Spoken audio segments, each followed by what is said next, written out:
Kinyonyi waizo jivuga. Ngenda kuiga buli. Yes. Saba official. Madam Esther uno.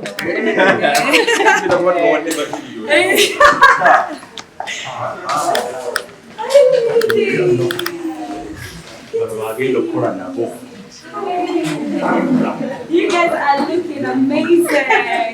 How are you doing? Hey, babe. Looking fresh. Good to see you. Treasure.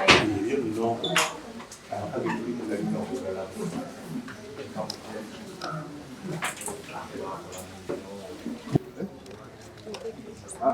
problem. President.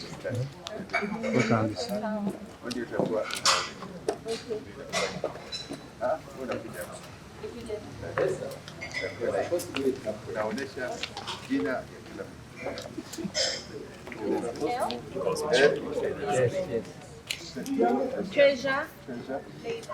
Leila. Mr. Aviation. Miss Aviation. Ariwa. Ariwa. Comoros. And then the great one. Zato. Very good. Man. Very good. Samuel. Aiden. Very good. Diego. Okay. So, you go up. We take a look. Esther.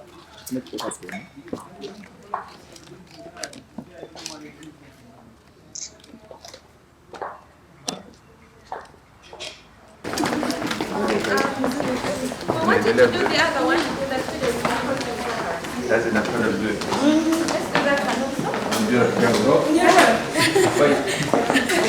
Despite her busy schedules, has always scored over 85%.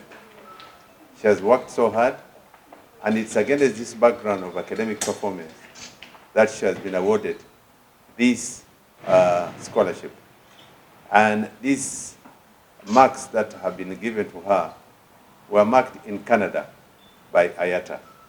And it is an international body, the same training that Uganda and certificates or diplomas that Uganda Aviation Academy awards is what Etihad, British Airways, Lufthansa, and many other Emirates companies award. I want therefore to congratulate you and to say best of luck. Thank you, sir. In the aviation industry. Thank you, sir. You can make a statement.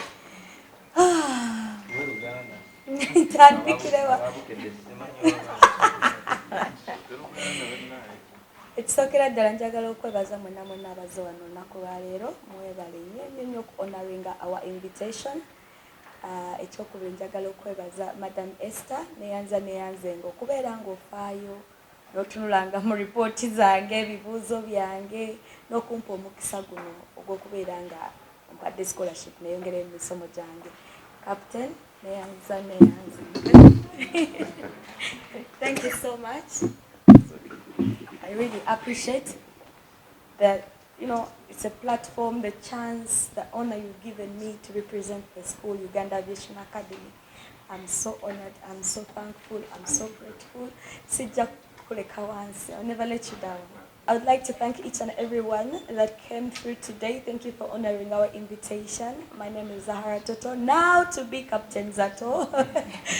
I'd also like to thank Madam Esther, our CEO, Uganda Aviation Academy, for always being there for me, putting a keen eye on every little thing I do, my results, my papers, my tastes, my life. She always calls me like on the weekends, where are you? You did not come to school last week, what happened?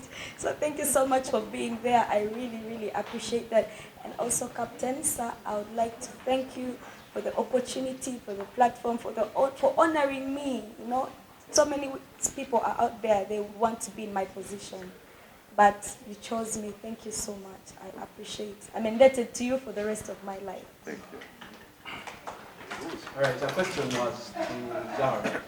As a media personality, you are now otadeke kopira nyingi. Ndipo na mawulire ogenza okunya ambassador deal jagala okumanya ng'omuntu ogenda binavigating ocha byonna bibiri kubanga ino tuwala olugamba. surprisingly, when I was starting out, I took everything step by step. Nasoka kuba teenager nenkola ku TV ezenjawulo, wuyo radio, ebitibwa byenina nzize mbifuna step by step. Whatever I have in my life, whatever job, whatever, success I've succeeded, whatever I have, it has always been coming in step by step. Just like they say, atambula atuuke wala. Yeah. Akwate mpola atuya, that's the. Ngawe bagamba akwate mpola atuuke wala. Nange bwentyo wichimunga bwechizembula mu bwange. So this is not going to be new to me. It is just any other step in my life. The way I've been achieving the other things is the way I've also achieved this one. And trust me, I always find a way. I always find a way to work it out. Yeah. It just so falls in place. I don't know, but it all falls in place. Katulaba olugambo asoma bya kuvuganya ate abalugambo balabanga oba abantu basaagasaaga ate ono DJ kati ennyonyi evugibwa Zahara Toto ng'olabira otulo yagenda okuvuga tangaazeemu awo mu bitongole by'ennyonyi bya njawulo tulina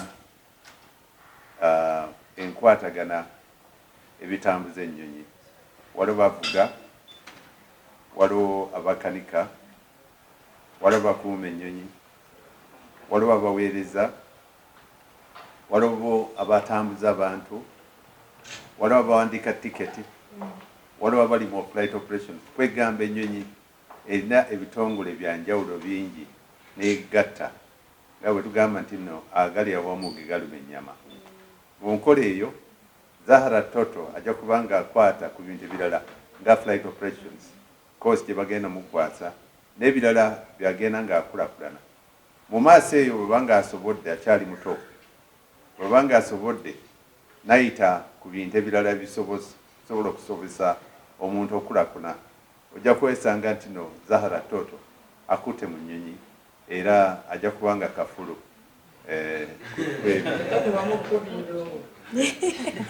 olwo DJ ng'obuvaamu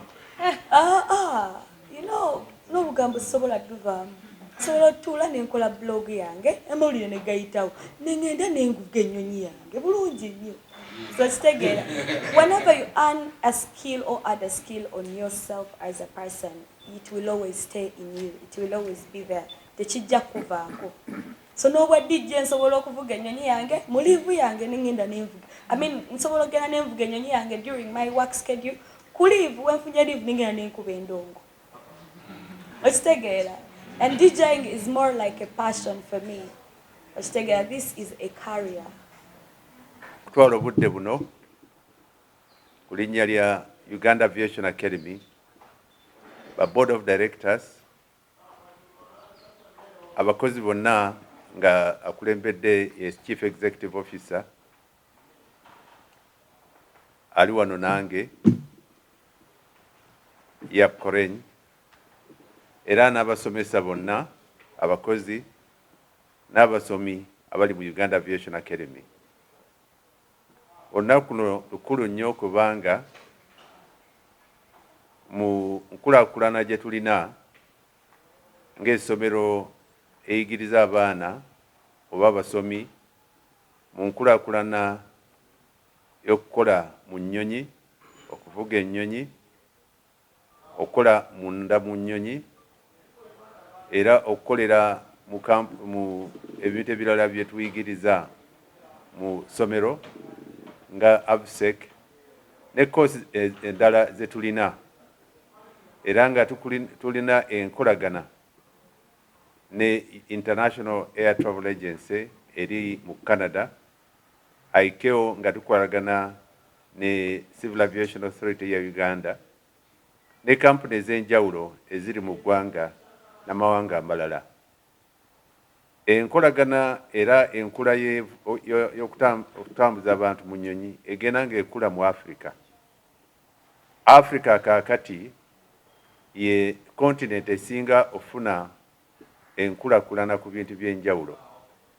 Era abantu bangi nnyo kati bafunye emirimu kubanga kampuni ez'enjawulo eziri mu Africa zigula ennyonyi buli nnaku, zeeyongera okukulakulana era ekyo kyetaagisa abantu abasomi abalina obukugu n'obumanyirivu ku by'ennyonyi.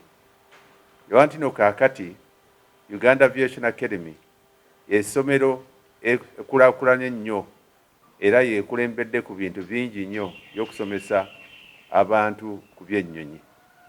Era njagala kutwala obudde buno okwebaza abasomi bonna n'abasomesa kubanga tufunye abaana bangi abasomi abavudde mu ssomero lino era abayise mu ssomero lino abakola mu American Airlines, abamu bakola mu Emirates, abamu bakola mu Etihad, abamu bakola mu Qatar, abamu bakola mu nnyonyi eziri mu East Africa nga Air Tanzania, Kenya Airways, Rwanda Air oba Air Rwanda ne kampuni yaffe gagadde Uganda Airlines.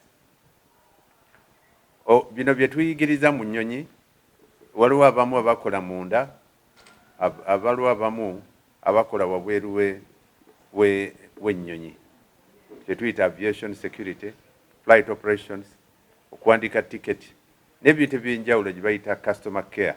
Bino byonna tubiyigiriza mu kampuni oba mu ssomero lino. Olwa nti no kaakati njagala kwebaza abasomi bonna kubanga okusoma ennyonyi era okuvuga oba enkolagana by'ennyonyi munda kiyigiriza abantu bangi nnyo kati okufuna enkolagana n'enkulakulana mu mpisa, mu birowoozo n'enkola yennyini eriyo mu by'ennyonyi. Leero nina omukisa gw'amaanyi nnyo okulabira ddala nti nno ku bino byonna bye tukoze tusobola okufuna omusomi waffe omu we tuwadde gye bayita scholarship agenda akulakulane yeeyongera okusoma mu ssomero yaffe nga bw'abadde asoma. Era Zahara Toto yafunye scholarship mu Uganda Aviation Academy kweyongera okusoma mu ssomero ya Uganda Aviation Academy. Era njagala kubeebaza bonna ne Zahara Toto okubeera ambazadda waffe kaakati gw'ogenda okulembera byonna okulabira ddala nti n'okulaakulana ebirowoozo, okutunda essomero era n'okubira omulanga abantu baffe abasomi n'abaana bali mu masomero g'enjawulo abaagala okufuna professions mu by'ennyonyi. Era bamaama ne bamaama mwenna mwereze abaana bayige by'ennyonyi. Zahara Toto n'abalala bajja kulembera bajumbire enkola ennuŋŋamu y'okulaakulana essomero lyaffe. Njagala kwebaza Zahara Toto, genda mu maaso okulembere enkola y'okusikiriza n'okulabira ddala nti tuleeta enkulaakulana ku ssomero lyaffe eriri mu ggwanga era yeesinga mu East and Central Africa. Webalire ddala. The directors, the staff and all the students, I have the greatest honor this morning to receive part of the students and the CEO who have come to join us in a very important occasion in which Uganda Aviation Academy, a leading aviation academy not only in Uganda, but the whole of East Africa, East and Central Africa. The aviation industry in Africa is growing day by day. As you noted, Uganda hosted the last AFRA meeting, which was hosted in Munyonyo by Uganda Airlines. And the CEO of Uganda Airlines is the current head or the team leader of AFRA. It's against this background that we in Uganda Aviation Academy are proud to say that aviation is now growing day by day. There will be a lot of professions, a lot of jobs that will be manifested in the African continent, and more so Uganda, through Uganda Airlines. We have also got the light aviation, and as you note, government of Uganda has rehabilitated Entebbe International Airport, and we're about to host AFRA at the non-aligned or NAM, non-aligned movement meeting in Kampala, which His Excellency the President will be hosting. You will note that the airport terminal is one of the best now you have in East Africa. It means that we shall be a leading brand as Uganda. I want to say that the students that we have and graduated with the endorsement of IATA, International Air Travel Agency, ICAO through the Civil Aviation Authority of Uganda, and a number of other accolades that Uganda Aviation Academy has. We have now been able to graduate students, some who have joined the various international airlines, like American Airlines. We have got students who have joined Air India and who were trained here from India. We've got students who have joined Etihad. We've got students who have joined Emirates, Qatar, Uganda Airlines, some Rwanda Air. This is a clear depiction that we train professionals. And it's against this background that we have been licensed to train many more students in other disciplines in aviation. We're growing day by day, and it's against this background that Uganda Aviation Academy today has recognized one of our own, Zahara Toto, who has been awarded with a scholarship to undertake further professional training in Uganda Aviation Academy. She has excelled, she has worked so hard, and I want to say that Zahara Toto will be our brand ambassador for Uganda Aviation Academy. And I would like to thank and congratulate Zahara Toto for having attained that level of growth. I want therefore to say that we invite many other people to join Uganda Aviation Academy. There are a number of people who look forward to being professional, flying international, being able to network, because your network is your net worth. Aviation connects you to international standards. Aviation professionalizes you. Aviation sophisticates you. Aviation exposes you. The team leaders of the aviation training in the country. I thank you. I want therefore to take the opportunity